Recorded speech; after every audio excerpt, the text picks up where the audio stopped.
Hello. I wanted to talk about exploring the side planets in Mass Effect 1.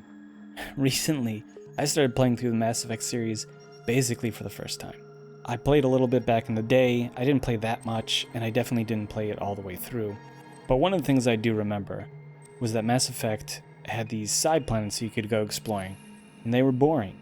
I remember feeling pretty irritated when I played through them, because there was nothing to do apparently. The levels were mostly empty, the driving wasn't very fun. But from what I can tell, the optional side planets being boring is the general consensus among people who have played Mass Effect. So years later in the future, which is now, when I started playing through Mass Effect again, I was prepared to get annoyed and hate those side planets again. But then, as I played through them, I found myself really enjoying the optional planets. I was taking my time driving through them, I was meandering and wandering and exploring around. I actually started looking forward to finding new optional planets to explore. And honestly, by the time I finished the game, by this point now, exploring this optional side planets has become one of my favorite parts of Mass Effect 1. So I decided to make a video talking about why.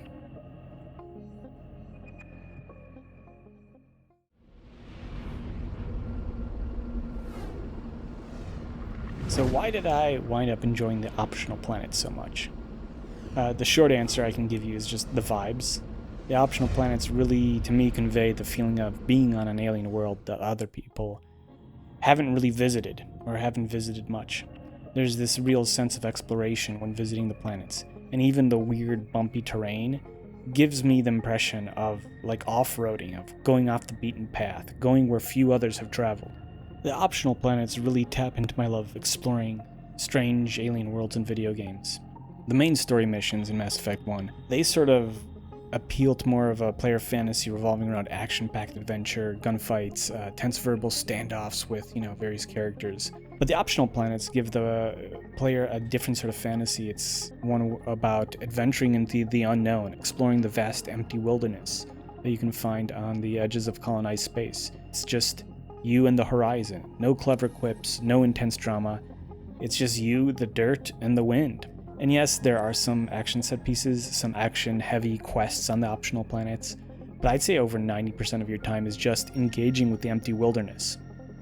Also, I actually like driving the Mako. I think it's actually really fun.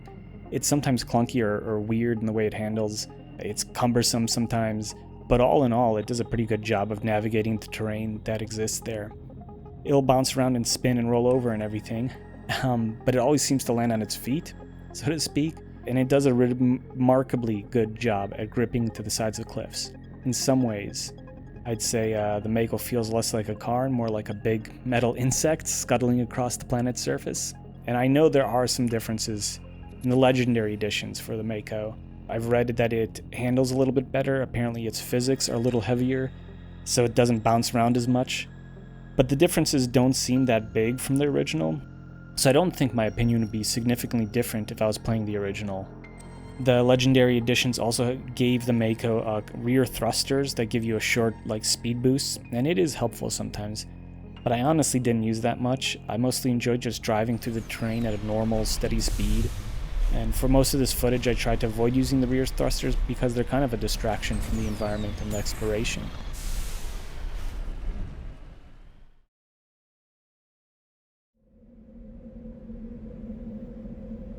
To start going into more detail about what I mean, I want to talk about the visuals, which go in a long way in selling the idea that you're exploring the unknown, venturing into the outer reaches of the galaxy. I'd say the visual design is so strong that even when you're just standing around, when you're just standing still, just existing in the world feels good. It feels like you're exploring the world even when you're not moving. It feels like you've traveled to another world when you're just looking out at the landscape. You might be gazing over the landscape and you might see dust storms sweeping over a crater-pocked desert, or jagged hills of ice and snow, or a grassy plain forming a valley between two, sets of mountains. You could look up at the skybox and see meteors striking through the atmosphere. There's planets where you look up at the skybox and there's these distant lightning storms, lighting up these dark clouds, where you see a giant planet or a giant moon up in the sky. So each planet has its own personality with different skyboxes and terrain types and environmental effects like ash and pollen floating through the air. But even the topography of the different planets has its own personality. Some planets are more flat with like occasional rises and ridges. Some planets have these large mesas and plateaus that stretch between flat plains, and that's the kind of dominant feature in the landscape. Some planets are crisscrossed with these steep mountain peaks that make certain areas nearly impossible to get through. The landscapes in general might look like they were designed using Bryce 3D in terms of their like simplicity and these kind of weird wavy sinusoidal mountainscapes, which is not an insult, by the way. I love Bryce aesthetics, but the point I'm trying to make is that despite the simplicity, despite the limited amount of features, the developers managed to give most of the planets their own unique feel, and it all adds up to pulling you into each world and helping create that sense of immersion. And driving through these landscapes feels good in the same way that taking a walk in the park or hiking through the woods or walking along the seaside feels good. You're not really doing it to do anything, you're not really trying to accomplish a specific goal. You're mainly doing it because it's just pleasant to be out in nature and just kind of soak in the world around you. Again, I am playing on the Legendary Editions, and I know there's some differences, but I don't think much has changed with the planets themselves. The planets don't have anything extra as far as I can tell. The graphics and resolution are a lot better, obviously. Some planets have grass or small rocks on the ground, but that's pretty much it. Maybe some of the weather effects or skybox effects are new, like the lightning storms in the distance or like the pollen and ash in the air. I'm not sure about that. But it's not like there's like alien trees or like cactuses or flocks of birds or anything like that. They didn't add anything major, which I think is a good thing. I think the feel and the vibe of the planets would be ruined in some way if there were things like trees or forests or like rock pillars or whatever.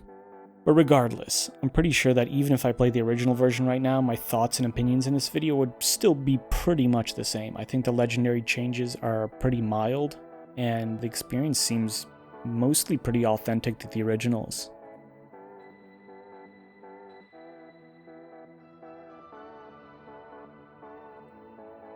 I should say that everything I'm talking about is said in a mindset that the optional planets are just one part of Mass Effect. I'm not saying that they're the best part of Mass Effect. I'm not ignoring the other parts of Mass Effect that are fun. The optional exploration is just one facet of the game, and part of what makes it work is that it exists alongside the more linear and action-heavy main missions. And I think the main missions are also improved by having the optional planets exist alongside them. And I'll explain what I mean starting off with an analogy comparing exploration to the dialogue in Mass Effect. With the dialogue, you've got the mandatory dialogue. That's the stuff you need to go through with characters to move the game forward. Then there's the optional dialogue, where if you want more information on a character's backstory, or you want to dig into the world building more, or whatever, both make each other stronger, because you need the mandatory dialogue because it gives the story structure and it guides the player in a certain direction. But you also need the optional dialogue to flesh out the world and make it feel more alive. Without the mandatory linear dialogue, you're going to feel like you're reading maybe a sci-fi wiki, which, as a side note, I actually wouldn't mind reading just like a sci-fi wiki for a made-up sci-fi world. Sounds pretty fun to me, but anyway, that's beside the point. So with the mandatory dialogue, you lose some of the focus, but without the optional dialogue, you lose a lot of the heart and the charm of the world. If you only had the mandatory dialogue, the world would probably feel pretty empty and stiff. It would feel like you were just reading through a movie script. So you need both sides of the dialogue, the optional and the mandatory. They enhance each other and they make the whole experience better. And you get kind of a similar thing with the planetary exploration. The mandatory planets make sure the player doesn't get bored wandering around aimlessly, and the optional planets, they make the world feel more real, which makes the mandatory planets feel more real in comparison. Sort of how in a painting, negative space might make the rest of the painting feel more colorful, more energetic. Even if a player chooses not to play through any optional planets at all, they still know that those planets are there, and that knowledge alone will still make the galaxy feel bigger and more alive than just a setting for some video game levels. So, without the mandatory planets, the player wouldn't have a clear, focused direction forward. The game would lack structure. And without the optional planets, the world would feel smaller, less alive, and less immersive. Although, as another quick side note, I personally wouldn't mind a sci-fi game that was all about exploring desolate planets with no main story missions. I would probably enjoy that a lot. But anyway, moving on. So with Mass Effects 2 and 3, you lose the optional planetary exploration. They get rid of that part of the game. And when that happens, you lose some of that sense of realness to the universe. You lose some of that feeling of being grounded in a living galaxy. The two sequels begin to feel more like a movie than a world, and you lose some of the heart of what made Mass Effect. You lose a little bit of the soul of Mass Effect.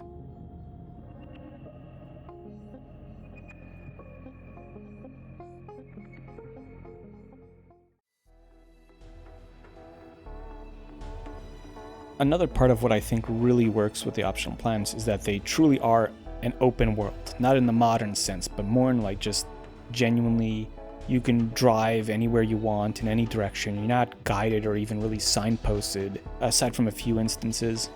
In contrast, you can look at the main story planets, places like Vermeer or Pharos.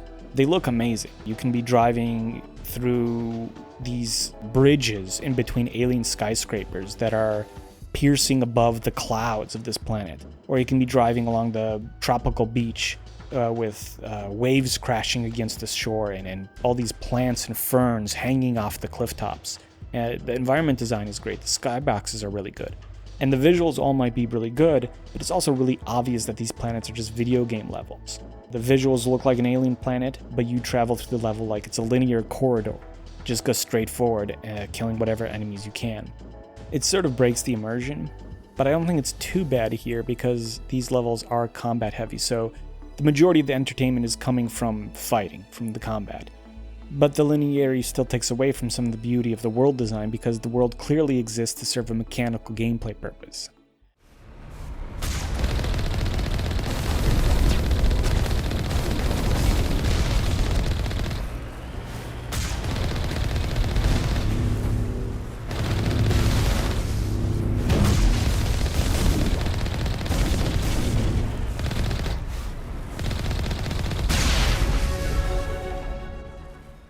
The optional planets are a little bit different, and to explain that, I'm going to use another analogy to something else in Mass Effect. So in Mass Effect 1, when you're viewing a solar system, you can click on the planets, you get more zooms in, you get more details on the planet, sometimes you can land on it. But what I didn't realize for the first several hours of gameplay was that when you're in that solar system view mode, and you hover the cursor, the selector, over the asteroid belts, you'll sometimes locate a hidden asteroid that wasn't telegraphed to you in any way. You just have to kind of hover over it and then it pops up, and then you can scan it to get more resources. Nothing in the game tells you this. I learned it purely by accident. Maybe the original box copy version of the game had a manual that told you could do this, but in terms of the digital version I got off Steam, I could have gone through the whole game without noticing that these asteroids were there. So to me, it kind of underscores something important about the design in Mass Effect 1, which is Mass Effect 1 isn't afraid to just let the universe exist. To just let parts of the universe exist, even if you never noticed them, even if you never realized they were there. Certain things in Mass Effect are there to be discovered, not collected. And if there was a waypoint telling you those things were there, then there wouldn't be as much sense of discovery when you found them. So that philosophy that you can see with the secret asteroids kind of mechanic, that extends to parts of the optional planets as well. So each optional planet has places of interest marked on your map every time you visit. These could be, resources or items to collect. It could be like an underground dungeon, basically, where you can complete side quests. But there are also places of interest not marked on your map at all. They will appear on your radar when you get close, but they won't appear on the map until you interact with them. So you have to find them by exploring the empty parts of the planet, by just driving around until you spot something of interest yourself. You could complete the game and never even realize that they're there. Like if you went to these optional planets and only went to the places marked on your map, you would never notice all the other spots that are actually there. And then on top of that, there are places of interest that don't show up on your map or radar at all, and you can't even interact with them. They're just cool things to find. There's alien pyramids. Some of them you can interact with, some of them are just there to find. There's like abandoned shacks, herds of wild alien deer. There's no game mechanic or game reward associated with any of them. The only reward is having found them, is knowing that you found them because you chose to explore. You chose to traverse the environment and just see what's out there, and you found what's out there. Modern open world games would have like beacons or waypoints showing where everything is, and they'd litter your radar with all sorts of little icons and whatnot. I mean, you know what it's like. You've seen those games and played those games. You know what I'm talking about. The modern games would have like an achievement for finding everything to try to motivate you to replay the game. But the first Mass Effect didn't really feel the need for that. The designers knew that anyone interested in finding those things would choose to explore. No waypoints necessary. All of which adds even more to that feeling of immersion, that feeling that you're not just playing a video game, even though you clearly are.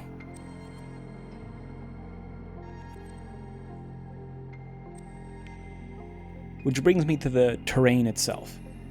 So discovering the unmarked places of interest, like I just was talking about, it's rewarding in its sense of discovery. But part of what makes that feeling possible is the antagonism in the terrain of the planets itself. Narratively, a lot of these planets are largely inhospitable to most life. That's why they're not heavily colonized. But in terms of gameplay, they are also somewhat inhospitable to the player. Some of the terrain on the planet is rough and bumpy and causes the Mako to bounce around haphazardly. Some of the terrain is incredibly steep and difficult to get through. It's those Bryce 3D mountains again. And some of the terrain is just minutes of driving through like flat, empty, just ground. Just a flat, empty plain. There's 2 points I want to make about those 2 aspects of the terrain. The first point is that the sense of discovery is heightened when the terrain is not user-friendly. When you discover some debris off in the distance, the excitement of discovering it is heightened when you can see it across the distance of the flat desert and you can drive towards it. You can watch it slowly getting closer, and while that's happening, you're kind of wondering, what it could be. Or if you think about it, another situation, let's say you're struggling up a mountainside and trying to get to the top, and you're about to crest the peak of the mountain. There's this brief moment of excitement as you can't help but wonder what might be on the other side. Maybe it's a facility off in the distance, maybe it's a crashed probe, or an ancient pyramid, or maybe it's just more terrain, more mountains, just stretching out, lit up by the alien sunset, or a flat plain stretching out ahead of you. When you do find something of interest, though, that journey through the terrain makes the discovery feel more rewarding. But even when you find nothing, I think it still adds to my second point about what makes the terrain actually good. And that is, when the terrain is antagonistic to the player, whether it's by being difficult to get through or by being mundane to drive across, this all makes it feel more real. The terrain doesn't feel like it was made for a player to explore, the way flat hallways of the main story planets do. The terrain in the optional planets obviously was created for players to explore, otherwise you wouldn't be exploring them, sure. But the sensation you get from the kind of not user-friendly terrain is that you're kind of off-roading. You're moving to a part of the environment that wasn't meant for visitors, as if the planet itself does not care about being useful or accessible to the strange little creatures crawling across its surface. That aspect of the planetary exploration feels more like exploration in the real world and less like a play space in a game. In the real world, with real exploration, the majority of your time is spent with mundanity or even drudgery. If you were actually exploring an alien planet, most of your time would involve slowly moving through the environment, collecting samples, taking measurements, and making sure your life support is working. The majority of what you'd be doing wouldn't be exciting. What would be exciting is just the knowledge of where you were, the realization that you are truly on another world, and how incredible that is. Mass Effect lets you experience the emptiness and mundanity that you'd expect from real-world exploration. When you remove the action set pieces and scripted combat sequences, what you're left with is the simple thrill of being on an alien world. The long stretches of open road, the difficult climbs that I've been talking about, they create the kind of time and space to let that feeling sink in, to let the world kind of soak in. And now the optional planets do have some action set pieces, but I think they'd work fine without them. Being on an alien planet is exciting enough by itself, and that's kind of the core experience of the optional planets. They don't really need high-octane, clippable moments. And I actually don't know whether the emptiness of the optional planets was an intentional design decision, or just a side effect of limited resources and time. Like, I could see it going either way. But either way, I think it works really well. And if there ever was an actual remake of Mass Effect 1, I hope they'd keep this part of the optional planets the same. I hope they'd still maintain the kind of emptiness and difficulty of the environment and terrain, because that's part of what gives these parts of the game character and charm.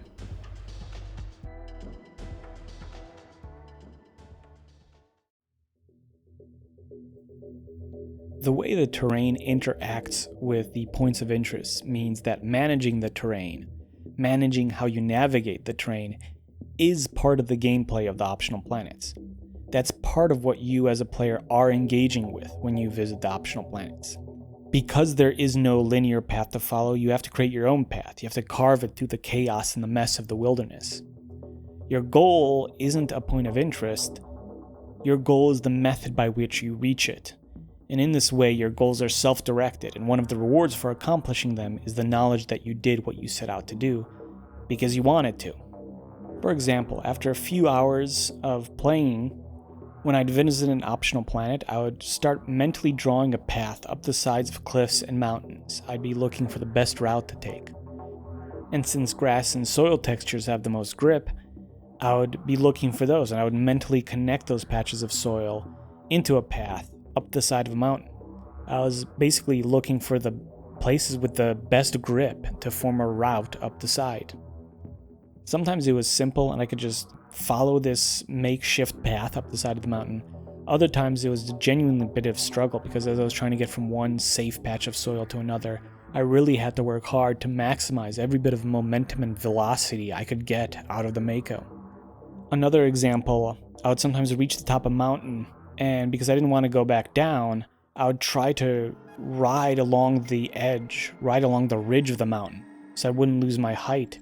But to pull that off, I actually had to slow down. I had to move along it very slowly, making small adjustments to my angle so I wouldn't, go over one side or the other. And I'd be trying to maintain my balance along this mountaintop, all the while surrounded by these landscapes and skyboxes of the alien planet. And so why did I do that? I didn't need to. I could have just avoided those situations. I could have, tried driving around, find flatter terrain or whatever, find another route.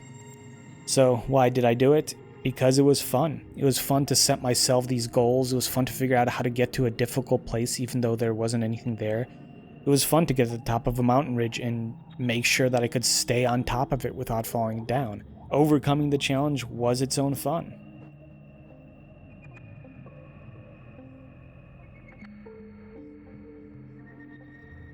And a lot of experiences like that, they did start to remind me of similarities to other modern games that I've seen. I'm gonna give some examples of what I'm talking about. So the first type of game that sprang to mind is that genre of off-road driving or off-road trucking game that I've seen getting more and more popular in recent years. Games like Mud Runner, the ones, there's a bunch out there, I'm not gonna name them all.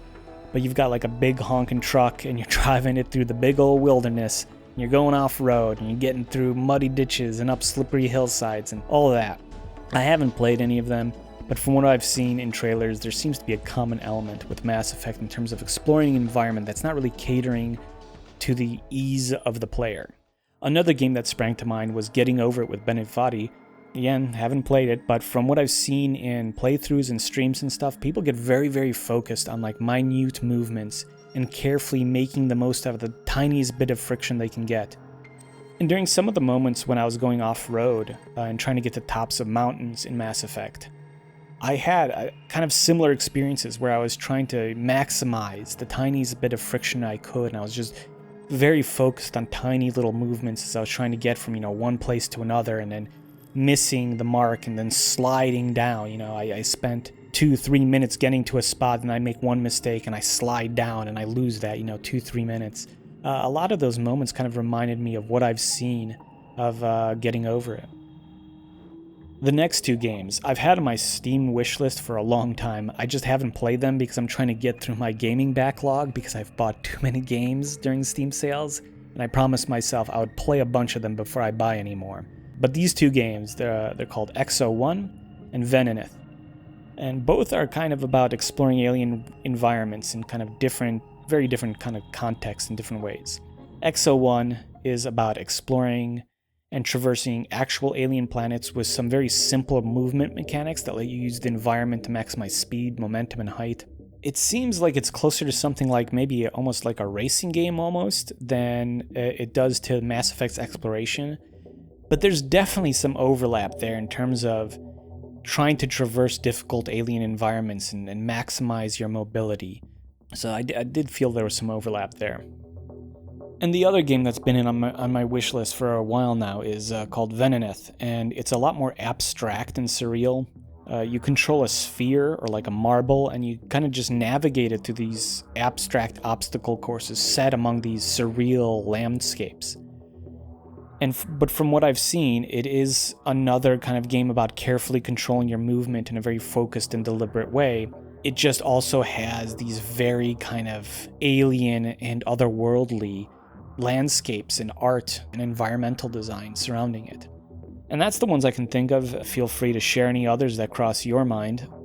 But anyway, I thought it was just interesting that I could see some of the DNA from Mass Effect's exploration in these more modern games, even if there was no direct inspiration, which I don't think there was, but you can see kind of the overlaps, the kind of similarities. And I think it shows that there is clearly a desire for some of this type of gameplay among modern gamers. I'm not the only one who wouldn't mind a game that was just about exploring the optional planets in Mass Effect. Console gaming audiences of the early 2000s might have found the exploration sections of Mass Effect boring, but I think if Mass Effect 1 had come out today, those optional planets would have received a lot more praise from the public and from critics. I know that Mass Effect 5 is supposed to be in development. Other than that, I don't really know anything about what's going on with that game. However, I hope the developers of Mass Effect 5 realize the value that the exploration had in the first game. The exploration added a lot of soul and heart to the game, and I think there is a desire for its type of gameplay among modern gamers, as evidenced by some of the games that I mentioned just now. Mass Effect 2 and 3 abandoned the exploration elements of the first game, and I think they were a lot poorer for it.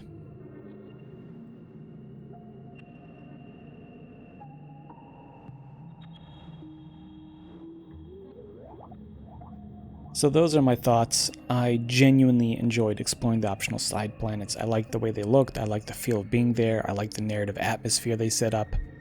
I'm glad the Legendary Editions didn't make any significant changes to them, because it was good to experience this thing with a new perspective and realize that I really liked something that I used to think was boring. And that's it for the video essay about the optional exploration. The video essay is complete. The end.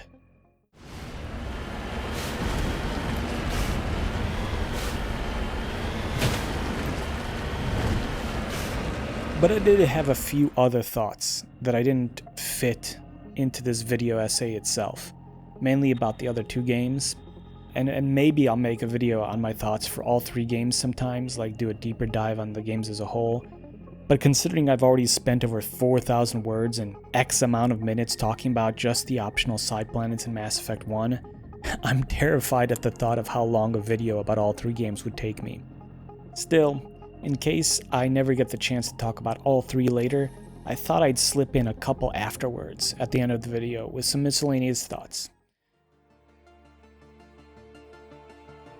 Mass Effect 2 and 3 completely abandoned the planetary exploration of the first game, and replaced it with gameplay that is even more boring and monotonous. In 2, you can scan the planets. You never set foot on the planets, you just scan the planets and send probes down to collect resources, and you use those resources for upgrading various things. And in Mass Effect 3, you play Pac-Man with the Reapers. I guess that's what they replaced the exploration with. In the main body of the video essay, I never mentioned how in Mass Effect 1 you can collect resources while exploring the optional planets. And I didn't mention it because it's pretty much irrelevant. You probably won't need those resources. When I played, I had maximum money, like literally 99999 galactic credits or whatever, long before I reached the end of the game. I wasn't exploring for some sort of reward or resources. I was just exploring for the fun of exploring. But anyway, what it feels like to me is that the developers of Mass Effect 2 looked at the exploration in the first game and thought to themselves, "It's really frustrating to have to drive across the planet to get the resources. How about we streamline that process by just sending probes down to do it for you?" And sure, if in Mass Effect 1 you look at collecting things as the purpose of the optional planet, then it's going to be frustrating to have to drive through that empty terrain to get those things, to collect those things. However, collecting stuff isn't the purpose of exploring the planets. Exploring the planets is the purpose of exploring and traversing the planets. The things to collect are just a goal to strive for, so you have an excuse to explore. So in Mass Effect 2, streamlining this process by getting rid of the exploration and shortcutting you directly to the resources is the equivalent of the developers seeing people running a marathon and saying, Wow, everyone is getting so tired running this marathon just so they can cross the finish line. What if we streamline it so they don't have to run at all and they could just fill out a form and we'd let them walk across the finish line whenever they want? It would be pretty ridiculous, right? Crossing the finish line was never the goal. Running the marathon was the goal. Having that experience, overcoming that challenge, was the point of doing it. Running across the finish line is just there to give the runners a direction, something to strive for, and it gives them a concrete acknowledgement that they completed the experience when they cross over, this concrete line. But anyway, I got a little off topic. There was something else I originally wanted to say about Mass Effect 2. Now, I haven't finished Mass Effect 3, but in the second game there are some optional side levels that do manage to capture some of the feel of the original optional planets. There's one mission where you solve a puzzle to realign a satellite. There's another mission where you explore an abandoned space station taken over by a rogue AI. But for the sake of time, I'm only going to talk about one, and this one level is genuinely one of my favorite parts of Mass Effect 2. It's called the MSV Estevanico, and you get it by scanning the planet Zenithu. If you're interested in looking that up, that's what they're called. But the premise is that a human ship, the titular Estevanico, crashed in the mountains of Zenithu at some point in the past, and it's just been abandoned for years. You're asked to go and collect a flight recorder or some sort of computer from the wreckage. The level is nothing more than just walking across the skeletal remains of the shipwreck. It's teetering precariously on a cliff, it's in the middle of nowhere. Sunlight filters through the wreck, you hear the metal creaking, alien birds occasionally fly past. You don't even have a squad with you, it's literally just you by yourself wandering over this shipwreck. And as you navigate this kind of maze, the ship will shudder and rock beneath you, you'll hear the creaking and groaning. Sections of metal from the ship will collapse and you'll hear the clang through the whole ship. By far, this is the mission that most resembles the optional planets in Mass Effect 1, which is interesting because it's a completely linear level, the Estevanico. You just go from point A to point B. There is really no exploration. But despite it being linear, this level felt most like a place that just kind of exists in the universe and doesn't serve a purpose. It felt like something that has nothing to do with the main plot or the main story, but something that logically would exist in this sci-fi universe, even if the biggest events in it aren't related to it. Its atmosphere is really what makes you feel like you're visiting something real in the sci-fi universe, like you're visiting some place that usually people wouldn't. Obviously, it's a shipwreck. But it was a nice change of pace from the rest of the second game, that's for sure. So because I don't know if I'll ever have time to actually talk about all three games in a proper video, I just figured I'd give a very, very brief review. Or maybe not even a review, just my general thoughts on the two other games. Like I said, I haven't finished Mass Effect 3 yet, but I can pretty confidently say that Mass Effect 1 is my favorite of the three. It just has a lot more heart and soul to it. You can see the joy that went into making it. And so I think Mass Effect is genuinely the best of the three games. I think Mass Effect 2 is absolutely the worst. And I think Mass Effect 3, it's a little bit better than Mass Effect 2. I think it's trying to course correct from some of the mistakes in the second game. But in my opinion, it still doesn't manage to recapture the charm of the first game. Now I've heard people say that Mass Effect Andromeda is really bad, and I'll take people's word on that. But if you want to really triangulate where the series started going downhill, then I would make a strong argument for the series going downhill right with Mass Effect 2. Both Mass Effect 2 and 3 feel like they're trying really hard not to be Mass Effect anymore. In terms of storytelling, it feels like they're trying to avoid being a sci-fi RPG and are trying really hard to be some kind of edgy, prestige TV show you would have seen in the late 2000s, like the stuff on HBO around that time. I may be wrong, but it definitely feels like Mass Effect 2 especially was chasing that trend in storytelling during that era. And in terms of gameplay, both sequels feel like they're chasing gameplay trends from other popular games of the time, the most obvious being Gears of War. Like, I see a lot of Gears of War DNA in Mass Effect 2 and 3. It feels very much like the two sequels are trying to appeal to a very different type of gaming audience from the type of audience the first game was trying to appeal to. Mass Effect 2 feels way more egregious with all that, and many of the decisions in Mass Effect 2 in terms of storytelling and game design are truly bizarre to me, and ultimately, just in my opinion, terrible. Pretty much every part of Mass Effect 2 is worse than the first game in my opinion, except for maybe quantity and fidelity. There's definitely more of everything in Mass Effect 2, and it's all in higher resolution, but that's about the only improvements in my opinion. Hopefully the developers of Mass Effect 5 learn from the mistakes of the past, but considering how well the second game sold and how well it was received critically and how well people still think of it to this day for some reason, considering all that, I doubt that anyone at BioWare views Mass Effect 2 as a mistake, or the changes that happened from the first game to the two sequels. I don't think anyone at BioWare is viewing them as mistakes, unfortunately. But who knows? Whatever. The end. That's it. Goodbye.